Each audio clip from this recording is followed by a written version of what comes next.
ഇന്നത്തെ വചനധ്യാനത്തിനായിട്ട് തിരഞ്ഞെടുത്തിരിക്കുന്ന വേദവാക്യം വിശുദ്ധ പൗലോസ് തീമോഥെയോസിന് രണ്ടാം ലേഖനം 2-ാം അധ്യായം 20-ാം വാക്യം എന്ന് വായിക്കട്ടെ. എന്നാൽ ഒരു വലിയ വീട്ടിൽ പൊന്നും വെള്ളിയും കൊണ്ടുള്ള സാമാനങ്ങൾ മാത്രമല്ല, മരവും മണ്ണും കൊണ്ടുള്ളവയുണ്ട്. ചിലത് മാന്യകാര്യത്തിന്, ചിലത് ഹീനകാര്യത്തിന് ഉപയോഗിക്കുന്നു. ഇവയെ വിട്ടകന്ന് തന്നെത്താൻ വെടിപ്പാക്കുന്നവൻ വിശുദ്ധവും ഉടമസ്ഥന ഉപയോഗവുമായ നല്ല വേലക്കൊക്കെയും ഒരുങ്ങിയിരിക്കുന്ന മാനപാത്രം ആയിരിക്കും. ഈ വാക്യമാണ് നമുക്ക് ഇന്നത്തെ ചിന്തയ്ക്കായിട്ട് പ്രാർത്ഥിക്കാം. കാരുണ്യവാനും കൃപാനനുമായ സ്വർഗ്ഗപിതാ, വചനം അവിടുന്നാവുന്നു, വചനം അങ്ങാവുന്നു. ആ വചനം പൊരുളിരിക്കുവാനുള്ള അവകാശം ഞങ്ങൾ ചെല്ലുമ്പോൾ പരിശുദ്ധാത്മാവ് ഞങ്ങളോടുകൂടെ ഇരുന്ന് ഞങ്ങളുടെ മേലെ ആവസിക്കണമേ. ശരിയായ വിധത്തിൽ സംസാരിക്കുവാൻ പ്രാഗൽഭ്യം തരണമേ. കേൾവിക്കാർക്ക് ഏറ്റവും അനുഗ്രഹമായി തീരുവാൻ ഇത് മുഖാന്തരമാക്കണമേ. യേശു രക്ഷകന്റെ അധികാരമുള്ള നാമത്തിൽ തന്നെ ആമേൻ, ആമേൻ. ഈ വാക്യം തിരഞ്ഞെടുക്കാനായിട്ട് ഉദ്ദേശിച്ചത് നമ്മൾ ദൈവത്തിനൊരു മാനപാത്രമായിരിക്കണം എന്നുള്ളതാണ്. ഒരു വീട്ടിൽ പലവിധമായ പാത്രങ്ങളുണ്ട്. മണ്ണ് കണ്ടുള്ളതുണ്ട്, കളിമണ്ണ് കണ്ടുണ്ട്, തടി കണ്ടുള്ളതുണ്ട്. ഇതെല്ലാം യജമാന പ്രയോജനമുള്ള വിധത്തിൽ അത് വിശുദ്ധിയോടെ സൂക്ഷിച്ചാലേ അത് നമുക്ക് ഉപയോഗിക്കാൻ സാധിക്കും. നമ്മുടെ ബാത്റൂമിലുള്ള പാത്രങ്ങളുണ്ട്. എല്ലാം ക്ലീനായിരുന്നാൽ തന്നെ നമുക്ക് അത് ഉപയോഗിക്കാൻ സാധിക്കും. അതുകൊണ്ട് ദൈവം ആഗ്രഹിക്കുന്നത് നമ്മൾ ഒരു പാത്രമാണ്. ആ പാത്രം പ്രയോജനമുള്ളതായ തീരുവാനായിട്ടാണ് ദൈവം നമ്മളെ ആക്കി വെച്ചിരിക്കുന്നത്. എന്നാൽ ഈ പാത്രം ഉപയോഗിക്കണമെങ്കിൽ ആ പാത്രം വെടിപ്പുള്ളതായിരിക്കണം. യേശു കർത്താവ് ആദ്യത്തെ അത്ഭുതം ചെയ്തപ്പോൾ കാനാവിലെ കല്യാണത്തിന്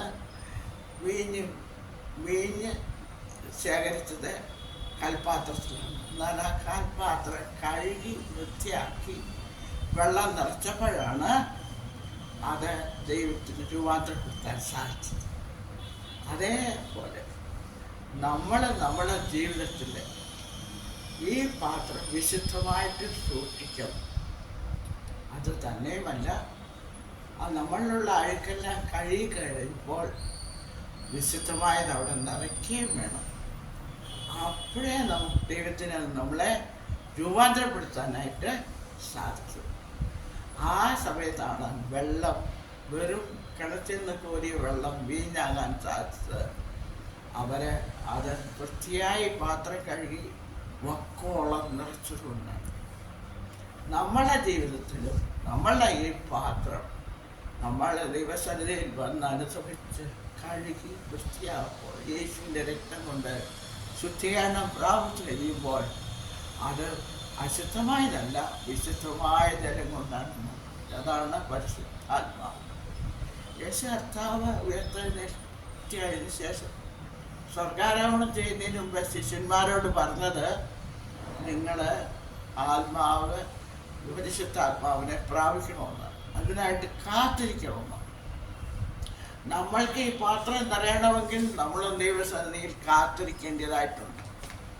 വെടിപ്പോടും വിശുദ്ധിയോടും കൂടെ അവൻ്റെ അടുത്ത് വന്നിട്ട് അടുത്ത് വരുമ്പോൾ അവൻ നമ്മളെ ഈ പാത്രത്തിൽ ആത്മാവിനെ നടത്തും. അത് അപ്പോഴാണ് നമുക്ക് മറ്റുള്ളവർക്കും ഉപയോഗമുള്ളതായിട്ട് തീരുന്നത്.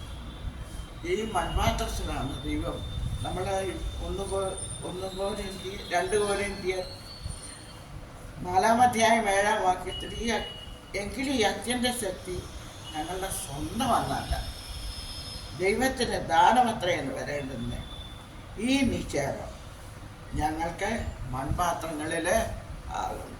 അപ്പം നമ്മൾ ഓർത്തോളം നമ്മൾ വെറും മൺപാത്രമാണ്. എന്നാൽ ഈ അത്യന്ത ശക്തി നിറയണമെങ്കിൽ നമ്മളെ തന്നെ രൂപാന്തരപ്പെടുത്തി വെടിപ്പോടെ നമ്മുടെ ഈ പാത്രം സൂക്ഷിക്കേണ്ടതായിട്ടുണ്ട്. നമ്മൾ പഴയ നിമിത്തം നോക്കുകയാണ്.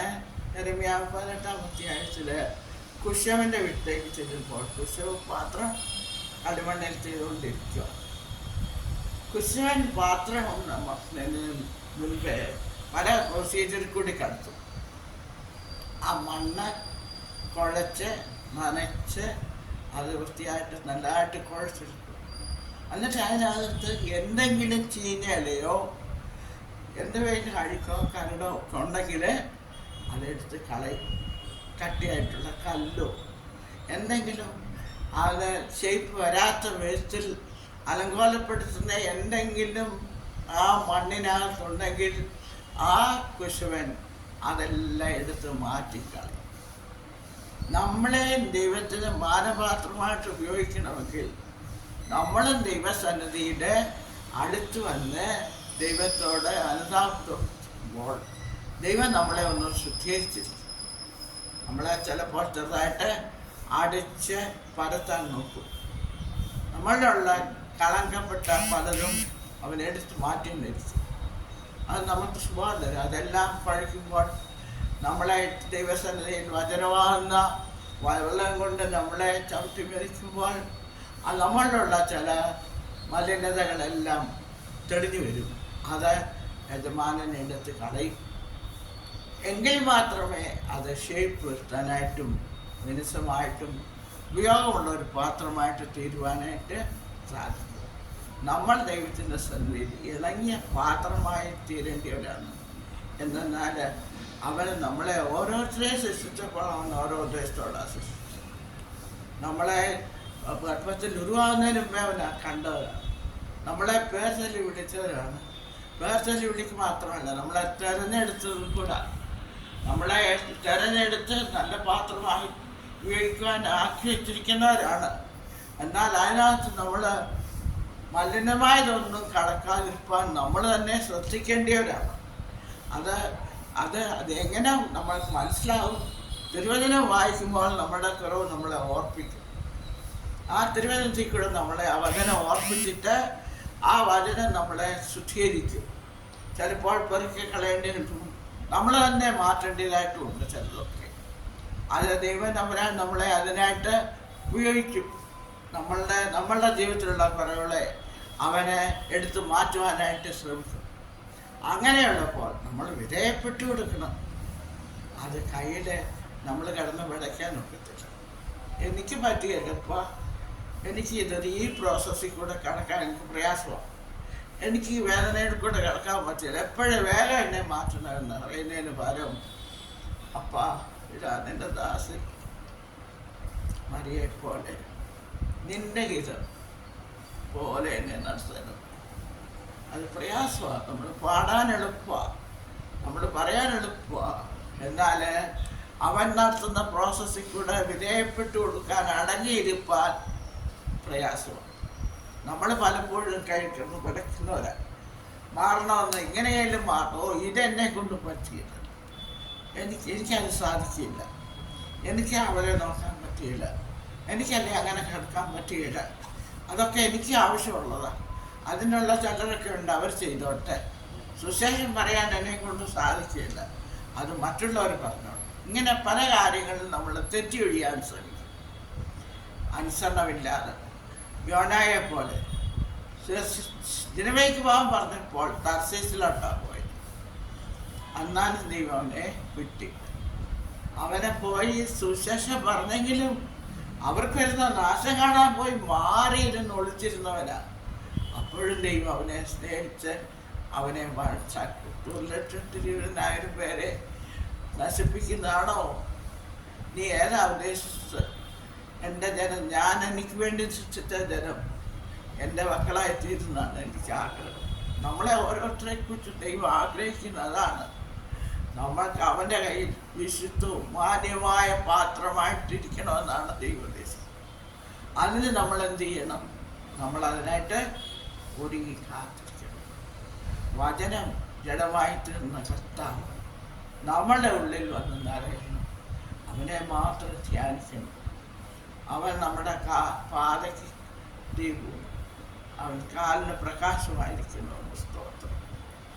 ഞാൻ നിന്നോട് പാപം ചെയ്യാതിരിപ്പാൻ നിന്റെ വചനത്തെ ഹൃദയത്തിൽ സംഗ്രഹിക്കുന്നുവെന്ന് 119 സങ്കീർത്തനം 11 വാക്യത്തിൽ പറയുന്നുണ്ട്. ആ വചനത്തെ ഹൃദയത്തിൽ സംഗ്രഹിച്ച് നമ്മൾ ദൈവസന്നിധിയിലായിരിക്കുമ്പോൾ നമ്മളെ ദൈവം ഉപയോഗിക്കും. നമ്മൾക്ക് മാത്രമല്ല. പിന്നെ ഒന്നൊരു കാര്യമുണ്ട്. 2 രാജാക്കന്മാർ 4-ാം അധ്യായത്തിൽ ഒരു വിധവ എലിശാ പ്രവാചകൻ്റെ അടുക്ക് വന്നിട്ട്, എൻ്റെ മക്കൾ 2 പേരെ പിടിച്ചോണ്ട് പോകും, എൻ്റെ ഭർത്താവില്ല, എനിക്ക് നീ കടമിരിക്കുന്നു എന്ന് പറഞ്ഞപ്പോൾ, നിന്റെ പക്കൽ എന്തുണ്ട്? എൻ്റെ പക്കൽ അല്പം എണ്ണയുണ്ട്, വെറും പാത്രങ്ങളെ കൊണ്ടുപോവാ. അത് കൊണ്ടുവന്നിട്ട് വെറും പാത്രത്തിലേക്ക് നിന്റെ കയ്യിലുള്ളത് പകർന്നുകൊണ്ടിരിക്കുക. നിന്റെ കയ്യിലുള്ള എണ്ണ പകർന്നുകൊണ്ടിരിക്കുമ്പോൾ ദൈവം നിന്റെ കടവും മാറും, അവരുടെ കടവും മാറും. ഈ പാത്രത്തിൽ, നമ്മളുടെ ദൈവം നമുക്ക് എന്തെങ്കിലും അല്പം തന്നിട്ടുണ്ടെങ്കിൽ പകർന്നുകൊണ്ടിരിക്കും. അത് പകർച്ച നിൽക്കുന്ന എപ്പോഴാ? അല്ലേ, അപ്പം എന്നെ നിന്ന് പോകും. പാത്രം കുറവായിരിക്കും. ആ ഓട് കിടന്ന ഇഷ്ടം പോലെ വെറും പാത്രങ്ങളെ കണ്ടുപിടിക്കാനുള്ള ഒരു ചുമതലയും നമുക്കുള്ളതാണ്. അങ്ങനെയുള്ളവരെ കണ്ടുപിടിച്ച് ഹല്ലേലൂയ അവരുമായിട്ട് സംസാരിച്ചത് അവർക്കും നമ്മളെ കയ്യിലുള്ളത് കൊടുക്കണം. നീ കടക്കാരിയാ, നിനക്ക് പ്രശ്നങ്ങളുണ്ട്, നിനക്ക് ആവശ്യത്തിൽ കൂടുതലുണ്ട്, അതുകൊണ്ടാണ് നീ വന്നിരിക്കുന്നത്. എന്നാൽ നിന്റെ മക്കളുള്ള അല്പം നീ മറ്റുള്ളവർക്ക് പകർന്നു കൊടുത്തുകൊണ്ടിരിക്കുമ്പോൾ ഹല്ലേലൂയ ദൈവം നമ്മളെ ഹല്ലേലൂയ നമ്മുടെ കടം വീട്ടും, അവരുടെ കടവും. ഇതാണ് ദൈവത്തിൻ്റെ നമ്മളെ കുറിച്ചുള്ള അവസ്ഥ. ഒരു വീട്ടിൽ, എന്നാൽ ഒരു വലിയ വീട്ടിൽ പൊന്നും വെള്ളിയും കൊണ്ടുള്ള സാമാനങ്ങൾ മാത്രമല്ല, മരവും മണ്ണും കൊണ്ടുള്ളവയുണ്ട്. ചിലത് മാന്യ കാര്യത്തിൽ, ചിലത് ഹീന കാര്യത്തിൽ ഉപയോഗിക്കും.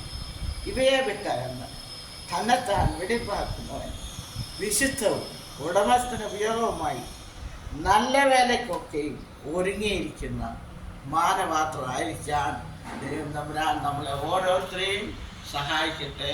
ആമേൻ, ആമേൻ, ആമേൻ.